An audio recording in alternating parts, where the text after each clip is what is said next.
अतिवृष्टीच्या पावसामुळे जे काही शेतकऱ्यांचं नुकसान झालंय त्यांच्यासाठी पीक विमा मंजूर झालाय। तर शेतकरी मित्रांनो, 2024 मध्ये जे अतिवृष्टीचा पाऊस झालाय या पावसाने शेतकऱ्याच्या अन्नात माती कालवण्याचं काम केलं आहे।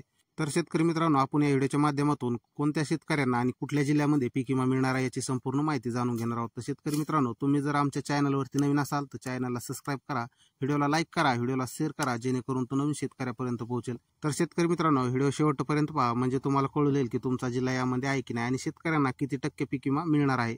तर शेतकरी मित्रांनो, बहुतांश शेतकऱ्यांच्या जखमा परिस्थितीचे वर्णन करणारी ही बातमी आहे। महाराष्ट्रात राज्यातील अनेक जिल्ह्यांमध्ये मोठ्या प्रमाणावर झालेल्या पावसामुळे शेतीचे विविध पिकाचे मोठे नुकसान झाले आहे।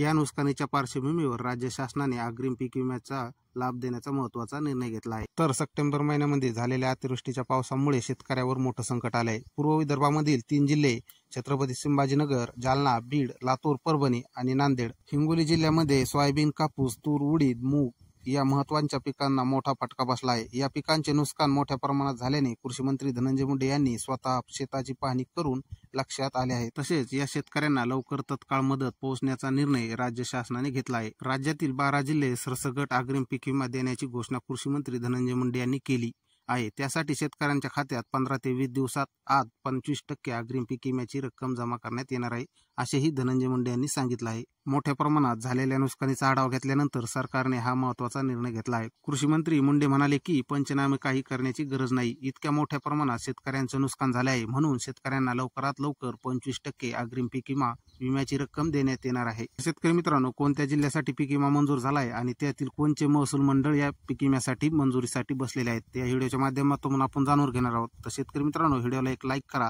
यामध्ये छत्रपती संभाजीनगर जिल्हा हा 1 नंबरला असून यामधील संपूर्ण 78 महसूल मंडळामध्ये अग्रिम पीक विमा देण्यात येणार आहे। तर जालना जिल्ह्यातील 48 महसूल मंडळामध्ये सोयाबीन, कापूस, उडीद आणि मूग पिकासाठी अग्रिम पीक विमा देण्यात येणार आहे।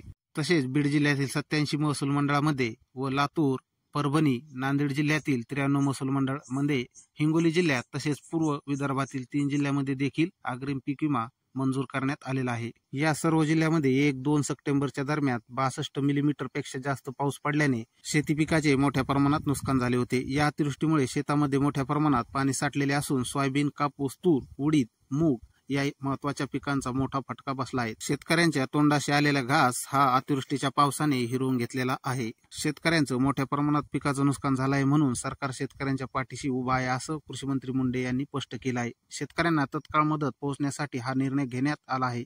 15 ते 20 दिवसाच्या आत शेतकऱ्यांच्या खात्यात अग्रिम पीक विम्याची 25% रक्कम जमा करण्यात येणार आहे, तसंही मुंडे साहेबांनी सांगितलं आहे। या निर्णयामुळे शेतकऱ्यांना आशेचा किरण मिळाला आहे। कृषी मंत्र्यांनी दिलेल्या आश्वासनानुसार लवकरच मंत्रिमंडळाच्या बैठकीत या प्रकरणी निर्णय घेण्यात येणार आहे। या अतिवृष्टीमुळे फळबाग, भाजीपाला आणि इतर पिकांचंही मोठ्या प्रमाणात नुकसान झालं आहे, अशी माहिती प्राप्त झाली आहे। आणि पूर्व विदर्भातील 3 जिल्हे तसेच छत्रपती संभाजीनगर, जालना, बीड, लातूर, परभणी, नांदेड आणि हिंगोली या जिल्ह्यामधील शेतकऱ्यांना या निर्णयाचा थेट लाभ मिळणार आहे। विशेषतः सोयाबीन, कापूस, तूर, उडीद, मूग या महत्त्वाच्या पिकासाठी शेतकऱ्यांना मोठा दिलासा मिळणार आहे। आणि राज्य सरकारच्या या निर्णयामुळे शेतकऱ्यांना आर्थिक तातडीने मदत मिळेल। पूर्व विदर्भात झालेल्या गारांपासून ते छत्रपती संभाजीनगर, जालना, बीड, लातूर, परभणी, नांदेड आणि हिंगोली या जिल्ह्यामध्ये जास्तीच्या पावसामुळे नुकसान झालेल्या शेतकऱ्यांना या निर्णयाचा थेट लाभ मिळणार आहे। तर शेतकरी मित्रांनो, या जिल्ह्यांना अतिवृष्टीच्या पावसामुळे झालेले नुकसान भरपाईसाठी अग्रिम पीक विमा मिळणार आहे। तर शेतकरी मित्रांनो, तुम्ही कोणत्या जिल्ह्यातून हा व्हिडिओ पाहतात तर कमेंटमध्ये नक्की कळवा आणि तुम्ही हा व्हिडिओ कुठल्या जिल्ह्यातून पाहतात तेही कमेंटमध्ये आम्हाला नक्की कळवा। आणि शेतकरी मित्रांनो, तुमच्याकडे जर अतिवृष्टीचा पाऊस झाला असेल आणि तुम्हाला पीक विम्यापासून वंचित राहावं लागत असेल तर आम्हाला तेही कमेंटमध्ये नक्की कळवा। शेतकरी मित्रांनो, आमच्या चॅनलवरती जर तुम्ही नवीन असाल तर चॅनलला सबस्क्राईब करा, जेणेकरून तुमच्यापर्यंत अशीच शेतीविषयी माहिती येत राहील। व्हिडिओला एक लाईक करा, व्हिडिओला शेअर करा, जेणेकरून तो नवीन शेतकऱ्यापर्यंत पोहोचेल। तर शेतकरी मित्रांनो, पुन्हा भेटूया अशाच व्हिडिओमध्ये, तोपर्यंत धन्यवाद।